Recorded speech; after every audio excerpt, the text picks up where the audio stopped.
So now this is visible.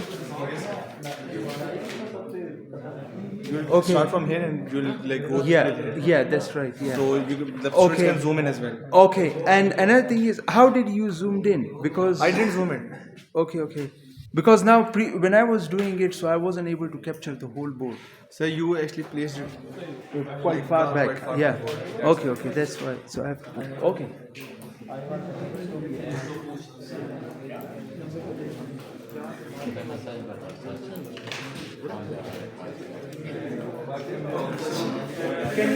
Can someone press the record? Is it on?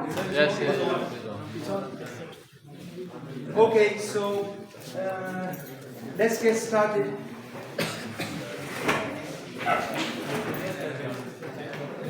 In the previous class, we discussed trusses, analysis of trusses. We did method of joints and method of sections. We discussed where should we use method of joints or method of sections. In this class, we are going to start with frames. Okay, I don't think so. You have done frames in your previous class. No, so this is going to be a new topic, but essentially the main idea is the same.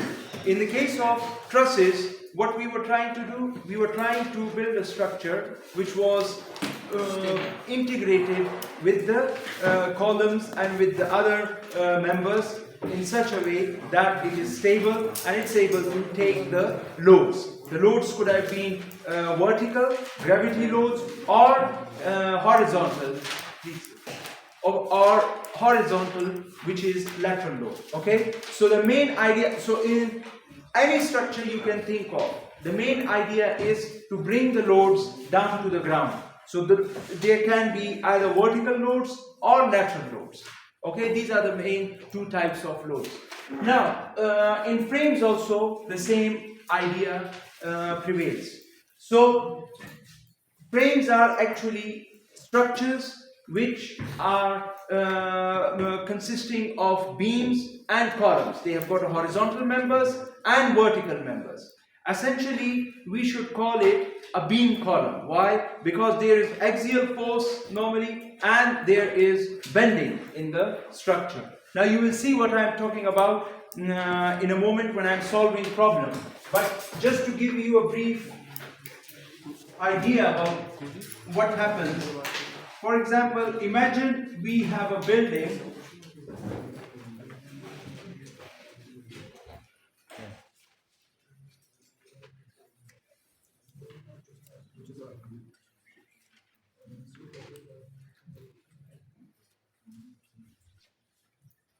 Imagine we have got a building, okay, and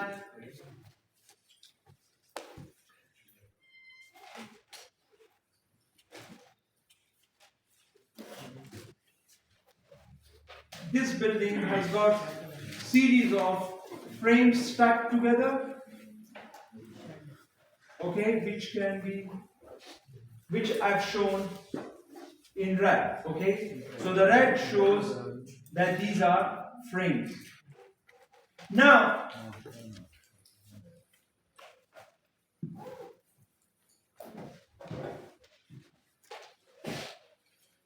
obviously, as we discussed previously in the truss case, you can't have a structure just placed upright, okay, just like that, without any support.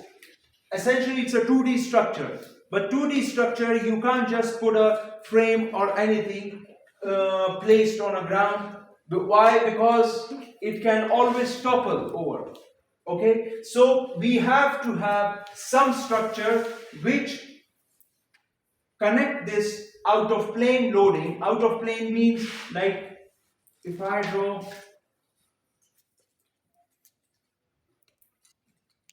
this is north south. So in east-west direction, the frame is stable. Why? Because we can have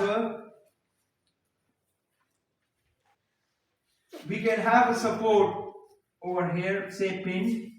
Okay, so in the east-west direction, and remember, this is a fixed connection now. So I'll show it as a blob like this, which means that these ends are fixed.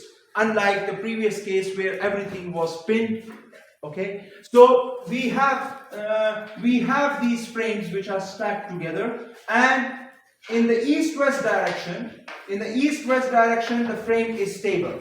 It can easily take the load, okay, any load which is coming in lateral direction in the east-west, or any load which is vertical, okay, or which is in the direction of gravity. So that can be taken down. The problem is that if you have any load which is in the north-south direction, that won't be able to get transferred to the ground. Okay, so in the case of trusses, we had a network of braces by means of which we tied the whole building.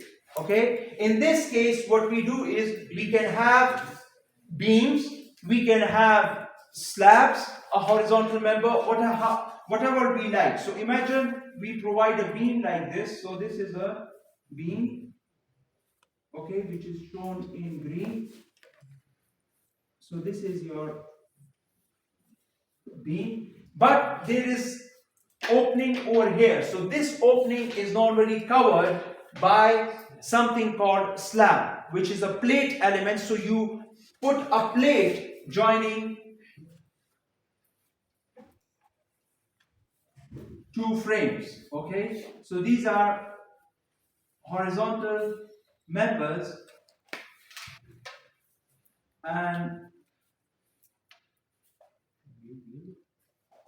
okay, this is called a roof member. You can call it a plate. It can also be called as a slab, okay, or a roof. Okay, so now what have we done? We have joined these frames by these plate elements, and now what happens if your load goes there? It gets transferred. Okay, so this load will be transferred to these beams, and then from here down to the ground. Okay, so in the north-south direction, now the structure is stable. So the structures which involve frames like these ones, okay, they can either be, they are normally connected via slabs, or they can also be connected by a bracing, depending like what material the frame is made of. Okay, if the frame is made up of reinforced concrete, like in this room, you have got a framing, and that frame is made up of reinforced concrete. So normally in reinforced concrete you provide these members, the blue members, which are slabs. Okay, and that's how you laterally transfer the load to the other frames, and then from there onwards to the ground. Okay, but if this is a steel portal frame, so then you can provide bracing also, because it is easy to connect steel with each other. That's why you can have a brace structure also over here. But the essential point is that you must have a fully integrated structure. All the frames, if you are providing frames network in your building, they all must be tied with each other. Okay, and there are different structures available by means of which you can tie them. So I have used one type of structure which is called slab, and they are tied with each other. Okay, to tie these frames with each other. So if I have now a load which is in this direction,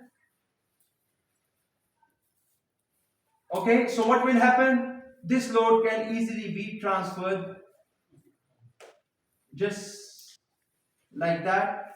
Okay, so all the loads can be transferred. If you have, this is a beam, remember this is a beam, yeah, so this beam also, you can have a load applied like this onto this beam, and this beam will transfer the load to these frames. So these frames are acting like reactions. Okay, they are like reaction frames for this beam, and then from these frames the load comes down to the ground. Do you understand the load part? Yes, sir. Yeah. So I have, for example, wind blowing in this direction, so it will strike this beam. Okay, from this beam you have reactions Okay, this beam will be counteracted by these frames. These frames would have these load applied onto them, and then from there onwards it will come to the ground. That is your north-south direction. Similarly, if I have a vertical load over here, so obviously the load will go like this, like this, like this, like this. Okay, so again they will go into the frame and it will come down. Do you understand my point? So now, I mean, like, everything can be transferred. Now what happens over here? If I have loads applied in this direction, in the north-south direction, so in the north-south direction also, what will happen is that this is like I have provided a sort of a frame. This is also a sort of a horizontal frame. This is a horizontal frame. So this will take the load and it will transfer it to these frames. Okay, and similarly some load will get transferred to this frame. Yeah, from here, then what will happen? How will it come to the ground? This load, how will this load come to the ground? So, remember that in order to bring it to the ground, I have to treat them also like a frame structures. Okay, I must have a frame structure provided in this direction. Remember, these are plane members. Okay, if your load is going in a certain direction, you must provide a plane member in order to transfer that to the ground. What do I mean? I mean, like for example, I've got a load like this. Okay, I've got a load which is, I've got a load in this direction. Okay, this is a load which is applied. Now, in what direction should I place the structure, or how should I orient my structure so that this load is smoothly transferred? Okay. So common sense tells us, like, can I put this structure like this? Because why is that? Because in this direction the stiffness is very low. Okay, so I have to put it in that direction where I've got lots of material, okay, and it is stiffer. So if I put my structure in this direction, now it can be transferred. Do you understand? So in other words, so similarly, if I have loads applied in this direction, I've got this plane. So this plane will take care of those loads. Okay, do you understand? This is like this plane I have provided, and this will take care of that. Okay, for these ones I have provided this frame, and this frame will transfer the load. But now, how to bring it to the ground? How to bring that frame to that load to the ground? So I have to provide some framing in these elevations also, on these spaces. In the east and west facing also, I have to provide some frame.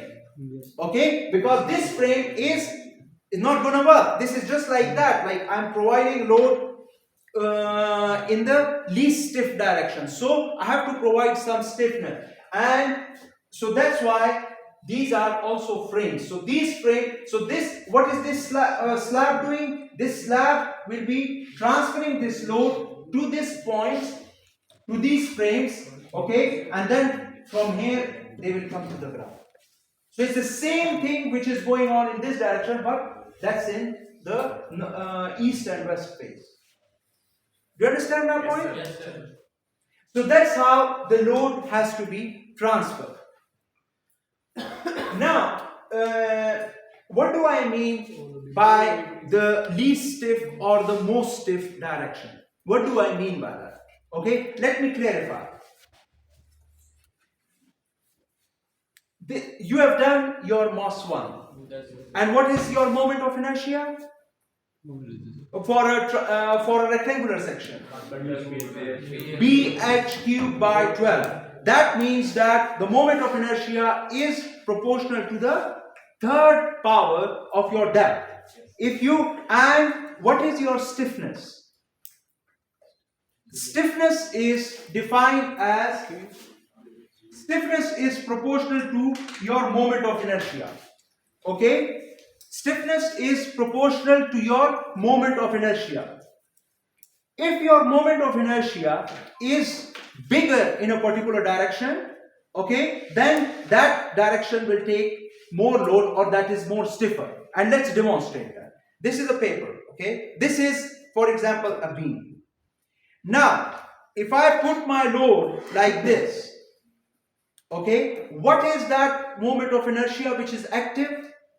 I mean, which moment of inertia? There are normally two moments of inertia. Or, in other words, let's put it other way, a bit nicely. We have two dimensions in moment of inertia of a rectangular section. Okay, one is width and one is depth. You have to establish what is width and what is depth. Okay, so the first thing you see is when the load is applied onto a structure, what direction is your width and what direction is your depth. Okay, the depth must be in the direction of applied load. The depth must be in the direction. If you put your depth in the direction of your applied load, then that direction will take more load. Okay, that is common sense. As I told you, the dimension which will take most of the load, okay, that should be the maximum dimension. That should be the bigger dimension. Okay, like for example, if I apply my load like this, okay, if I apply my load like this, does it take load? It doesn't take load. It becomes like this. Why? Because which dimension is in the direction of the applied load? It is the thickness. It is the thickness which is in the direction of the applied load. That's why it bends. If I put something on this, look, this bends. Is it not? Yes. Yeah. So what is my B? When I apply the load, my B is this thing and my H is the thickness. Okay. So in order to make it more structurally efficient, what I should do is really, I should put it like this. And now if I put the load, now I've got the depth, okay, which is active. And to bend this thing is a bit challenging, isn't it? Yes. Why? Because the stiffness has increased. So my point is that you must ensure that the dimension which is bigger, that dimension is actually taking your load. Okay, so in this case, when you have load applied in this direction, you have got this thing, this whole thing, okay, which is taking your load.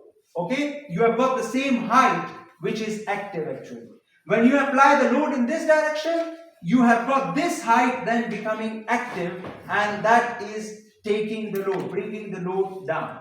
So my point is that whenever you are applying the load, you make sure that you have enough structural dimension in that direction. So if you are applying it in this direction, you must make sure that the dimension in that direction is big enough to transfer that load. Okay, if you are applying the load in this direction, you make sure that your dimension is big enough. Now if I am applying the load in this direction, okay, so I make these frames. Okay, I've made these frames, so obviously I've increased my dimension. Okay, this is just like I'm placing this like that. Okay, if I put these frames instead of like this, if I put them like this, they are not going to take the load. Okay, they are not going to take, they are no use for me. Why? Because I've got the least dimension in the direction of force. So I place it in such a way that there is a maximum dimension which is taking your load. Okay. So what about the load that is coming right on the top of those slabs? Yeah. So the slab, yes, the slab dimension is, I agree, the slab dimension is thinner, but this dimension you make it, you adjust it in such a way that you avoid excessive deflections. Okay, so I agree that the slab dimension is smaller than these two, but this is still not that much thinner that it will buckle or it will deflect. Okay, so you don't have any choice. You can't make the slab infinitely thick, okay, because that is very expensive. That's not feasible. So the slab dimension, but I mean the slab can normally take ordinary live load. You people walking and playing upstairs, okay, that load is very easily transferred to the ground. Okay, you don't see, I mean above this room there might be another classroom and there would be students running and roaming around, and still I don't see any significant deflections in the slab. Why? That means that that dimension, that thickness which I have provided, that is big enough to bring that load to the, or to transfer that load. Do you understand my point? So it's not this thin. It's not a, we don't provide papers.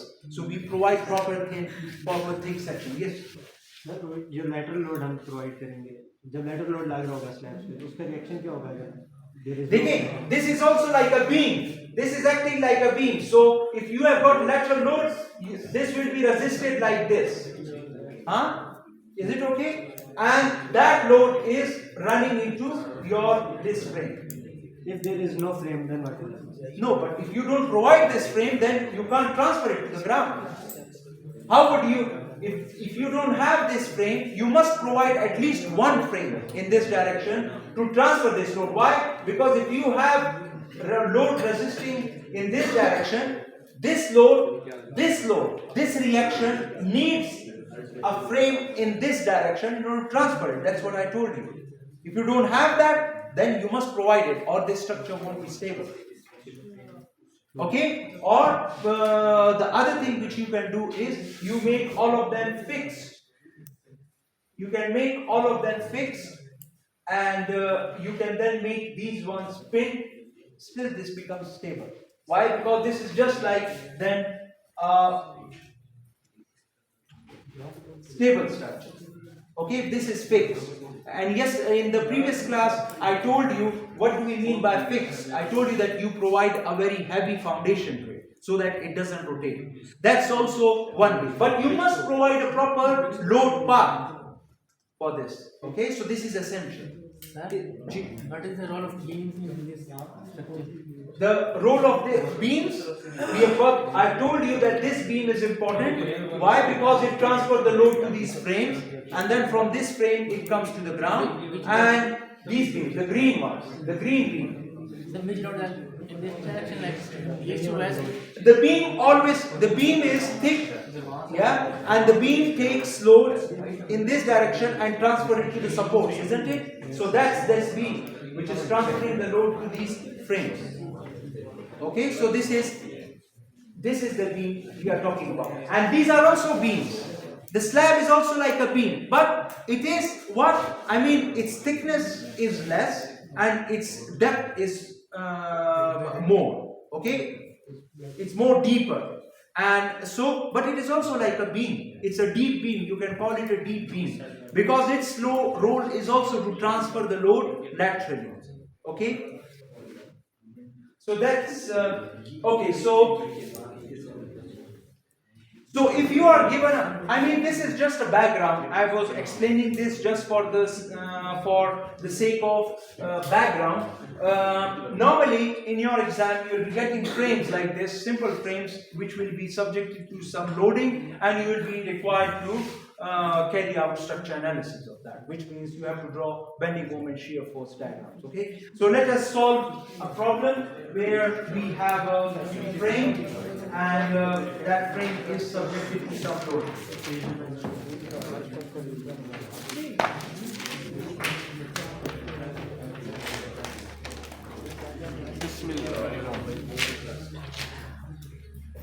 Shall I let it off?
नजर नहीं आ रहा, थोड़ा बड़ा करके